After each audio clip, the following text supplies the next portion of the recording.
আসসালামুআলাইকুম, welcome to Farzana Niku's cooking channel. আমি আজকে আপনাদের সাথে একটি মজার পিঠা শেয়ার করব।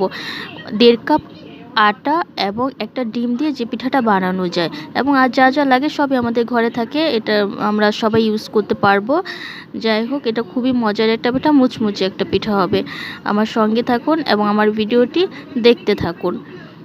এখন আমি প্রথমে 3টা পেঁয়াজ নিয়ে নিব, তারপরে এক টুকরা আদা নিব, বেশ কিছু কাঁচামরিচ নিব যাতে পিঠাটা ঝাল হয়।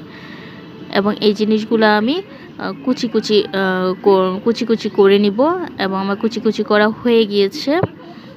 পেঁয়াজটা বেশ কুচি কুচি করতে হবে। এখন আমি একটা বোল নিব, বোলের মধ্যে 1.5 কাপ পরিমাণে আটা দিয়ে দিব। 1.5 কাপ পরিমাণে আটা দিয়ে দিব, একটা ডিম দিয়ে দিব। তারপরে এটাকে আমি এখানে আমি একটু লবণ ইউজ করব।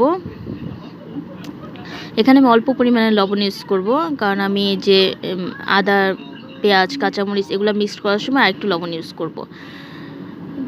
এখানে আমি একটু ধনেপাতা ইউজ করেছি, এটা ডিপ ফ্রিজে ছিল। যাই হোক, কাঁচামরিচ তো আমি আগেই কেটে রেখেছি, ওগুলো দিয়ে দিয়েছি। সবগুলো একসাথে মিক্সড করে ভালো করে একটু ডলে নেব। আদা দেওয়ার কারণে এটা সুন্দর গন্ধ এসে পড়বে। এই বলে যে আমরা আটাটা নিয়েছিলাম সেটা ভালো মতো মিক্সড করব।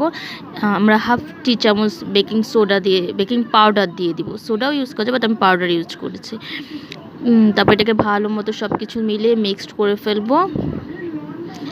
ভালো মতো মিক্সড করতে হবে, একটু পানি যদি লাগে অ্যাড করতে হবে, অতটা পাতলা করা যাবে না।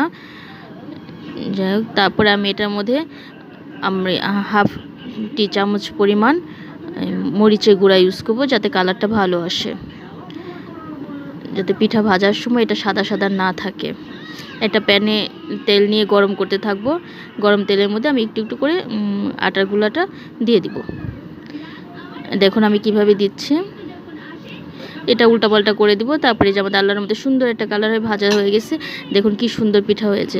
আমার চ্যানেলটি যদি আপনাদের ভালো লাগে, প্লিজ সাবস্ক্রাইব করবেন। নতুন নতুন খাবারের আইটেম নিয়ে আমি আপনাদের সামনে হাজির হব। এটা বিকেলের নাস্তার জন্য একটা পারফেক্ট পিঠা।